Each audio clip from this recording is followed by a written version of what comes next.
മേണിച്ചോന്ന് പറയാൻ മേണിക്കാൻ കാച്ചു വേണ്ടായോ? മേണിച്ചോ. ആ എവിടെ പോന്ന്? ആ തൊഴിലുറപ്പിന് പോവാന്നോ? ഓ ഒന്നും ആയില്ലെന്നേ. ചെറുക്കന് കല്യാണം ഒന്നും ഇപ്പൊ വേണ്ടത്. പിന്നെ നമ്മളെത്തോ നല്ല ആലോചന. എന്തോ പറഞ്ഞിട്ട് കാര്യമില്ലല്ലോ. മീൻ നോക്കി നിക്കുവാന്നോ? ഓ മീൻകാരൻ കാണുന്നില്ല. മീൻകാരൻ ഇനി എവിടാണ് എന്തോ.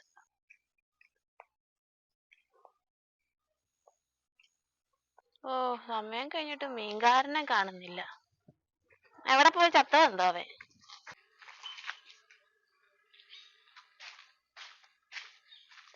എന്താ അമ്മ ആകെ സെഡായിട്ടിരിക്കുന്ന? മീൻകാരൻ ഇന്ന് വന്നില്ലായോ? ഓ അതൊന്നുമല്ല, നല്ലൊരു ആലോചന വന്നിട്ട് നീ സമ്മതിക്കുന്നില്ലല്ലോ. അത് ആലോചിക്കാനെന്ന് ഓർത്തിട്ടാ.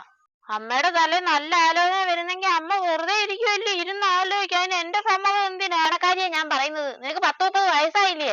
30+ ആയിക്കഴിഞ്ഞാൽ കല്യാണം കഴിക്കണമെങ്കിൽ ഗവൺമെന്റ് ജോലി കിട്ടണം. ഗവൺമെന്റ് ജോലി കിട്ടാൻ പരീക്ഷ എഴുതി പാസ്സാവാൻ നിന്നെ കൊണ്ട് കഴിയില്ലല്ലോ.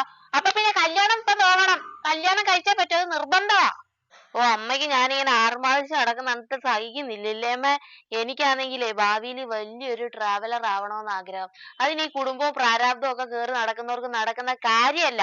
കെട്ട് കഴിഞ്ഞ ഈ കോതൂരം പോലും ഒന്നും വൃത്തിയായിട്ട് കാണാൻ പറ്റത്തില്ല. ഞാനിങ്ങനെ ആർമാദിച്ച് നടക്കട്ടമ്മേ. മോനെ, നിനക്ക് കല്യാണം കഴിച്ച് ഈ പെണ്ണിനെ ഇവിടെ കൊണ്ടുവന്ന് വിട്ടിട്ട് നിനക്ക് എവിടാന്ന് വെച്ചാ പോവാലോ. നീ ഒരു ആങ്കൊച്ചല്ലയോ? അമ്മയ്ക്കും ആഗ്രഹമില്ലേ ഒരു മരുമോള് വന്ന് കേറണോന്നും നിന്റെ ഒരു കുഞ്ഞിനെ കാണണോന്നും ഒക്കെ? നീയുടെ മോന് വരെ ആ മൂക്കളച്ചാണ്ടി തൊട്ടിച്ചാടി ചെറുക്കന് വരെ പെണ്ണ് കിട്ടാറായി. നിനക്ക് മാത്രം ഒന്നും കല്യാണം ആവാത്തോണ്ട് എല്ലാരും ചോദിക്കുവാ നിനക്ക് എന്തെങ്കിലും കുഴപ്പമുണ്ടോന്ന്. അമ്മ പറയുന്ന കണക്കല്ല കാര്യങ്ങള്. കേരളത്തിലെ ആൾക്കാരുടെ സ്വഭാവമൊക്കെ മാറിപ്പോയി. എന്റെ കൂട്ടുകാരൻ സബീർ ഇല്ലേ? അമ്മയുടെ കൂട്ടുകാരി സുലേഹ ആന്റിയുടെ മോൻ. ആ സബീറും അപ്പുറത്തെ വീട്ടിലെ സതീഷാണനില്ലേ, സതീഷാണന്റെ ഭാര്യ രമണി ആന്റിയും തമ്മിൽ പ്രേമം. സബീറിന്റെ ഭാര്യ ബാത്തിമയില്ലേ, ബാത്തിമയും എന്റെ കൂട്ടുകാരൻ മണികണ്ഠനും തമ്മിൽ ലിവിങ് ടുഗദർ. അവര് ജോലി ചെയ്യുന്ന സ്ഥലത്ത്. ഇത് ട്വിസ്റ്റ് എന്തുവാന്ന് വെച്ചാ സബീറിനും സബീറിന്റെ ഭാര്യയ്ക്കും അറിയാം. ഇവർക്ക് പരസ്പരം 2 പേർക്കും അറിയാം. ഇവർക്ക് 2 പേർക്കും അവീതമുള്ള കാര്യം. ഇനി പറ, ഞാൻ കല്യാണം കഴിക്കണോ? നീ കെട്ടണം. നല്ല കൊച്ച, കുടുംബത്തിൽ പറഞ്ഞ കൊച്ച, അങ്ങനത്തെ പ്രശ്നങ്ങളൊന്നും ഉണ്ടാക്കത്തില്ല. അമ്മ ഗ്യാരണ്ടി. പൂക്കളും പുഴകളും പൂനിലാവിൻ ലഹരിയും ഭൂമി സുന്ദരം കണ്ടു ജീവിച്ചോളാം അമ്മ. എനിക്കത് മതി അമ്മേ. എടാ എനിക്കിവിടെ ഒറ്റയ്ക്ക് കിടന്ന് പണിയെടുത്ത് മടുത്തടാ നാറി. അമ്മ എന്തൊക്കെ പറഞ്ഞാലും എനിക്ക് കല്യാണം ഇപ്പൊ വേണ്ട. എടാ ചപ്രത്തല, എനിക്കിവിടെ കിടന്ന് ഒറ്റയ്ക്ക് പണിയെടുത്ത് മടുത്തടാ. ഓ ഷാജി അവിടെ നിക്കണേ.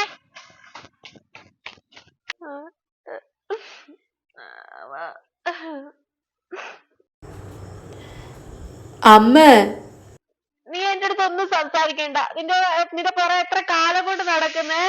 നീ അത് കല്യാണം കഴിക്കെന്നും പറഞ്ഞ് ഒരു മരുമോളെ കേട്ടോണ്ടായോ? എനിക്കിങ്ങനെ പണിയെടുത്ത് എനിക്ക് വയ്യ. എനിക്ക് നടുവിന് താഴോട്ട് എനിക്ക് വയ്യ. എനിക്ക് ഇവിടെ പണിയെടുപ്പിക്കാനൊന്നും അല്ല, ഒരു മരുമോള്, അതിന്റെ ഒരു കുഞ്ഞ്, നിന്റെ ഒരു കുഞ്ഞിനെ കണ്ടിട്ട് കണ്ണടയ്ക്കണമെന്നുള്ള ആഗ്രഹം കൊണ്ടാണ് അമ്മ ഇങ്ങനെ നടന്ന് പറയുന്നത്. അപ്പുറത്തെ നളിനിയുടെ ഒക്കെ മോനൊക്കെ കല്യാണം കഴിച്ച് പെണ്ണിനെ കൊണ്ടുവന്ന്. ഓ ഈ നളിനി ആന്റിയെ കൊണ്ട് ഞാൻ മടുത്ത്. നാട്ടുകാര് മൊത്തം ചോദിക്കുന്നത് നിനക്കൊക്കെ വല്ല കുഴപ്പമുണ്ടോന്ന്. മൂത്തവരുത്തം നിൽക്കുമ്പോ ഇങ്ങനെ ഇളയൊരുത്തരെ കെട്ടിക്കുന്ന. നീ ഒന്ന് കല്യാണം കഴിച്ചിട്ടുണ്ടോ? എത്ര നാള് കൊണ്ട് ഞാൻ പറയുന്നു. ഒന്നും പറഞ്ഞ അനുസരിക്കത്തില്ല. എത്ര നാരങ്ങ വിളക്ക് ഞാൻ അമ്പലത്തിൽ എടുത്ത്. ശരി, അമ്മയുടെ ഇഷ്ടം നടക്കട്ടെ. കല്യാണം കല്യാണം.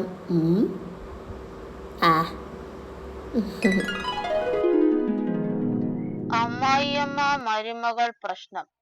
വഴക്കിന്റെ ഇടയ്ക്ക് കയറിയ മകന്റെ തലമണ്ട അടിച്ചു പൊളിച്ചു അമ്മ.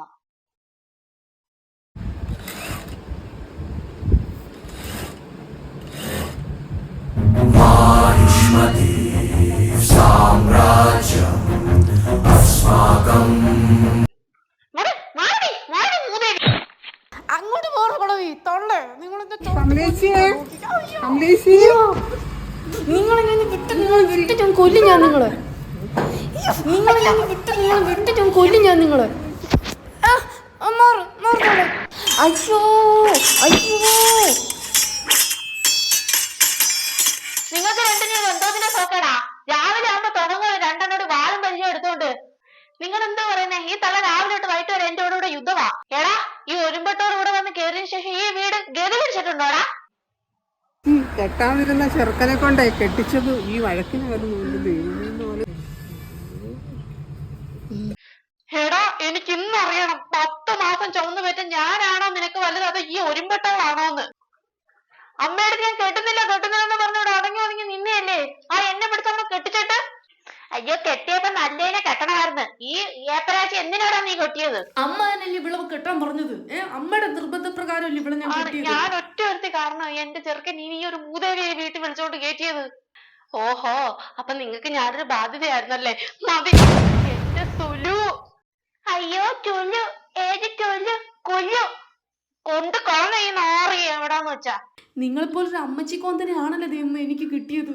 എന്റെ കഷ്ടകാലം. അയ്യോ, ഇവള് പറയുന്ന കേട്ടോടാ, തങ്കം പോലെ എന്റെ മോനെ കിട്ടിയത് നിന്റെ ഭാഗ്യമാണെന്ന് വിചാരിക്കടി മൂദേവി. എന്റെ അമ്മയുടെ മോളെ കിട്ടിയത് നിങ്ങളെ ഭാഗ്യം, നിങ്ങൾ വെച്ചോ. അത് ഇവിടെ തന്നെയല്ലേ? ഞാൻ തന്നെ. അയ്യോ, ഒരു ഭാഗ്യദേവത വന്നേക്കുന്ന്. ഭാഗ്യദേവത ഒരുമ്പട്ടവള്. ഒരുമ്പട്ടവൾ നിങ്ങളുടെ മോള്. ആ ഏപ്പരാച്ചി ഇപ്പൊ വിളിക്കവളെ. എന്റെ മോള് പറയുന്നോടി, എന്റെ മോള് പറയുന്നോടി. തവള, എന്റെ അടുത്തങ്ങനെ വന്നാൽ നിന്റെ കമ്മണ്ടി അടിച്ചാൽ പൊട്ടിക്കും. അടുത്ത് നീ എന്തോ ചെയ്യും? അടുത്ത് വന്ന അടിക്കും ഞാൻ. എന്നാ നീ ഒന്ന് അടിയടി അടിയടി.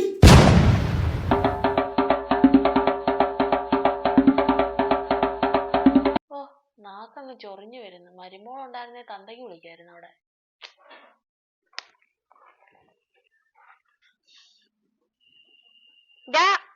അതെന്തിനാ ഇറക്കാ? അവളെ ഞാൻ കൊണ്ടാക്കിയോ അവിടെ വീട്ടിൽ കൊണ്ടാക്കിയോ? ഇവിടെ പിന്നെ പണിയൊക്കെ ആര് ചെയ്യും? അവളെ കെട്ടിക്കൊണ്ട് വരുന്നതിന് മുന്നേ ഇവിടെ ആരായിരുന്നു പണിയെല്ലാം ചെയ്തത്? അമ്മ തന്നെയല്ലേ? അങ്ങ് ചെയ്താ മതി. അവൾ അവിടെ കാണാൻ നിൽക്കട്ടെ. അവള് PSC എന്തോ പഠിക്കാൻ പോന്നു. അവള് പഠിക്കോ മറിക്കോ എന്തോന്ന് വെച്ചാൽ ചേട്ടാ, എനിക്ക് സ്വസ്ഥതയാ വേണ്ടത്, സ്വസ്ഥത.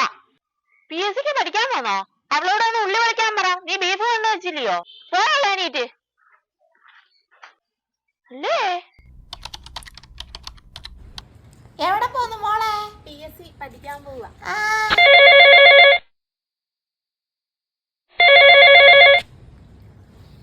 ഹലോ ഹലോ, എവിടെ പോയി കിടക്കുവാടി?